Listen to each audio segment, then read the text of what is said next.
ఆనందకరమైన జీవితానికి చక్కని సూక్తులు తెలుసుకుందాం. క్షమించే గుణం అలవర్చుకోవాలి. ఎవరికి చెడు చేయాలనుకోకూడదు. ఎవరిని మోసం చేయకూడదు. మంచి చేసే గుణం అలవర్చుకోవాలి. కష్టంలో కృంగిపోకుండా, సుఖంలో పొంగిపోకుండా దృఢంగా నిలబడాలి.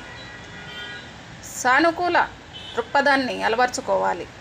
తెలియకుండా ఎవరిని విమర్శించకూడదు. శనివారం చేయకూడని పనులేంటో తెలుసుకుందాం. శనివారం శనిదేవునికి ఇష్టమైన నువ్వుల నూనె, నువ్వులు ఇంటికి తీసుకొని రాకూడదు. ఎవరి నుండి అప్పుగా కూడా తీసుకోకూడదు. అలా చేయటం వలన అప్పుల పాలవుతాము. అలాగే శనివారం ఉప్పుని కూడా కొనకూడదు. అలా చేయటం వల్ల కష్టాలు పడతారు. శనివారం నాడు అగ్గిపెట్టె, సూది, బొగ్గు, పత్తి, ఇనుము కొనకూడదు. శనివారం నాడు గుమ్మడికాయ ఇంట్లోకి తీసుకోరాకూడదు. శనిదేవుని ఇష్టమైన నల్లటి మినప్పప్పు ఇంట్లోకి శనివారం తీసుకురాకూడదు. ఏది మితిమీరినా ప్రమాదమే. అతి గారాబం పెడదారిని పట్టిస్తుంది. అతి క్రమశిక్షణ బంధాలను తుంచుతుంది. అతి సంపాదన అశాంతికి గురి చేస్తుంది. అతి ఖర్చులు పేదవారిని చేస్తుంది. అతి పొదుపు నగుబాటు చేస్తుంది.